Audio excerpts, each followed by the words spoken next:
Biasanya grup-grup Indonesia tidak datang ke tempat ini. Tapi ini biasanya dikunjungi oleh orang-orang Eropa yang lebih suka sejarah ketimbang kita yang lebih suka belanja souvenir. Padahal tempat ini sangat penting ya. Di tengah-tengah kita ini Alkitabnya dituduh dipalsukan. Padahal di sini itu disimpan penemuan yang dinamakan The Dead Sea Scroll, naskah-naskah gulungan laut mati. Dari zaman kita itu usianya lebih dari 2150 tahun. Dan nanti kita akan melihat ya, karena di dalam tidak boleh ada penjelasan.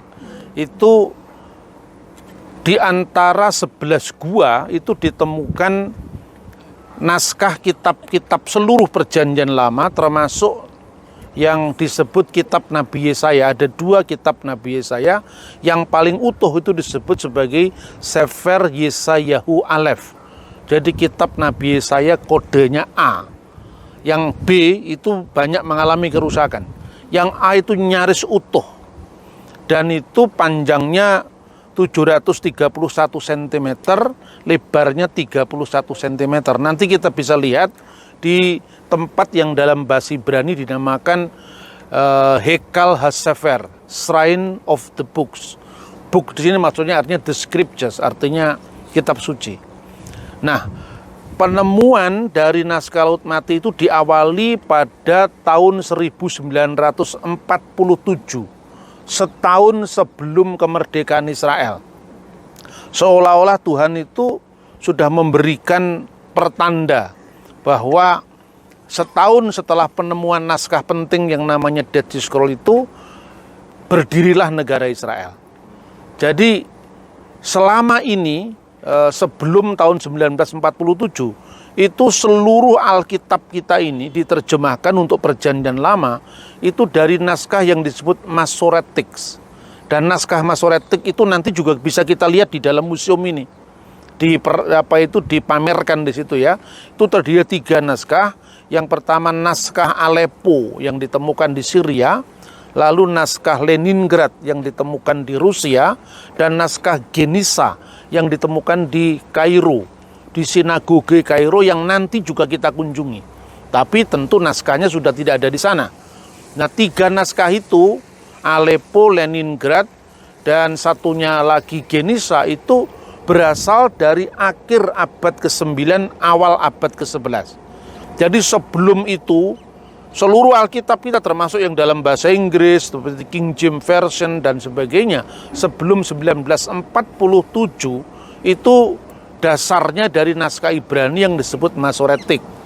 Nah, setelah ditemukan naskah laut mati ini oleh gembala Bedouin yang namanya Muhammad El-Tib, itu kita memiliki naskah yang menurut hasil uji karbon, ya, zat radio orang aktif, dan paleografi. Paleografi itu adalah perkembangan huruf, jadi bentuk huruf itu berasal dari abad pertama sebelum Masehi.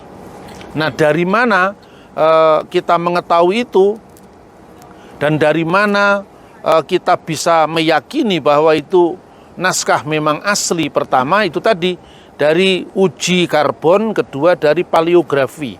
Jadi bentuk-bentuk hurufnya, kalau saudara melihat kira-kira tulisan Indonesia dari zaman Sanusi Pane kan berbeda dengan zaman Soekarno, berbeda dari zaman Pak Harto, berbeda dengan sekarang.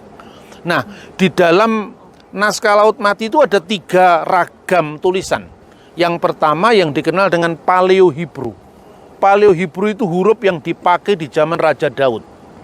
Tapi kenapa masih muncul pada abad kedua sebelum Masehi? Karena untuk menulis tetragrammaton, salah satunya tetragrammaton itu 4 huruf suci, YHWH, Yod He Vav He, yang dibaca Adonai.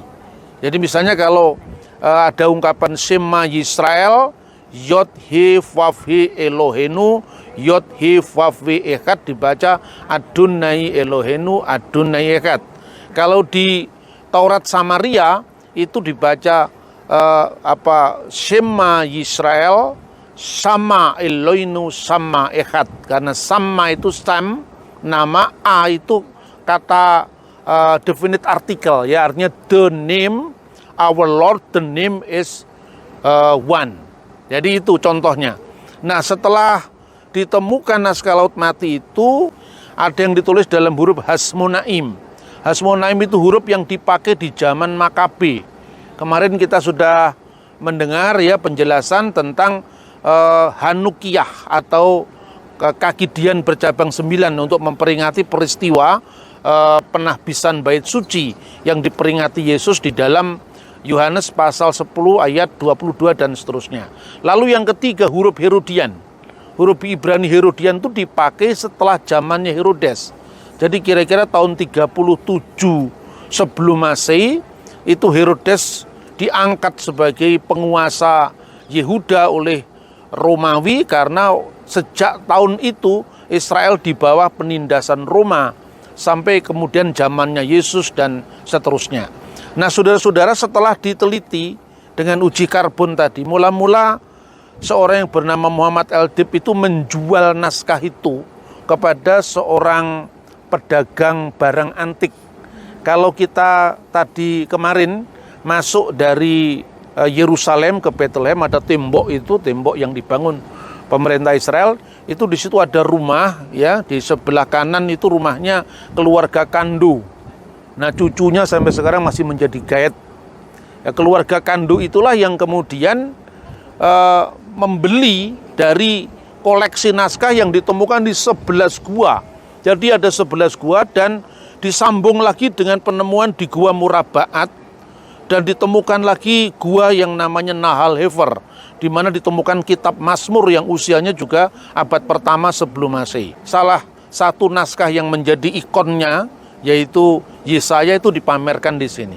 Setelah diteliti dari naskah yang berasal dari abad 10 setelah Masehi dengan naskah yang berasal dari abad pertama sebelum Masehi, itu tidak ada pemalsuan.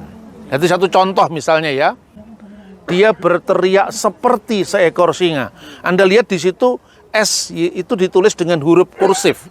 Karena apa? Itu kira-kira. Dalam teks aslinya tidak ada.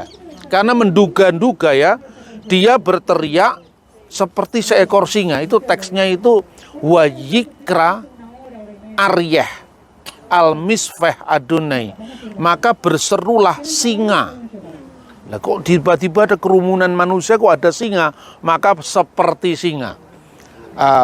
Al-misfeh Adonai dan seterusnya. Tetapi di dalam naskah Qumran itu dibaca wayikra haroeh al-misfeh Adonai. Berserulah orang yang melihat itu. Kenapa singa dengan orang yang melihat? Karena singa itu aryeh, itu alef, res, yod, he. Nah, kalau di depan itu mungkin ada huruf yang kehapus, yaitu haroeh. Jadi haroeh kemudian resnya itu tumpang tindih dengan alef kemudian dijadikan dibaca dengan aryah. Tetapi naskah-naskah itu tidak ada yang dibakar. Semuanya itu bisa cek and recheck kembali, karena itu di dalam dunia akademis Kristen dikenal yang namanya kritikus aparatus. Jadi tek-tek yang diletakkan di bawah naskah standar untuk kita bisa meneliti apakah bunyi aslinya kira-kira yang rekonstruksi dari zaman Nabi Yesaya itu apa. Jadi tidak pernah ada pembakaran Alkitab dalam kekristenan, yang ada pembakaran ikan dan pembakaran jagung, ya. Karena apa yang sering muncul dalam tuduhan itu tuduhan tanpa alasan. Nah, melalui Museum Alkitab ini kita bisa langsung berinteraksi dengan mereka-mereka yang ada di tanah suci ini, dari berbagai macam gereja, bahkan antara Yahudi dan Kristen itu sudah berpisah sejak kira-kira tahun 90 Masehi. Jadi kan kekristenan dulu kan bagian dari Yudaisme, berpisah. Tetapi sampai hari ini kalau Bapak Ibu kunjungi museum ini, Paus pernah mengunjungi museum ini, Presiden Amerika pernah mengunjungi museum ini, dan yang mengantarnya itu adalah rabi-rabi Yahudi. Jadi artinya apa? Kitabnya rabi Yahudi yang tidak percaya dengan Yesus itu adalah Mesias, dengan kitabnya orang Kristen yang percaya Yesus itu adalah Mesias itu sama. Jadi yang dipalsukan yang mana, kan begitu kan? Karena kalaupun ada varian perbedaan naskah itu didata. Jadi artinya tuduhan pemalsuan kitab suci itu dongeng, itu tidak pernah ada dalam sejarah. Oleh karena itu saya selalu menganjurkan bahwa setiap kali ke Yerusalem kita harus pergi ke tempat ini.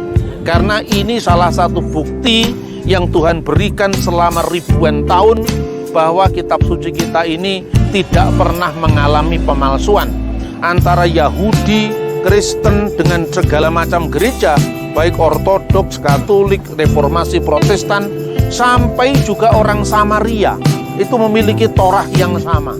Lah nanti bagaimana perbedaannya antara Torah Samaria dengan Torah Yahudi Kristen bisa kita bahas selama perjalanan kita.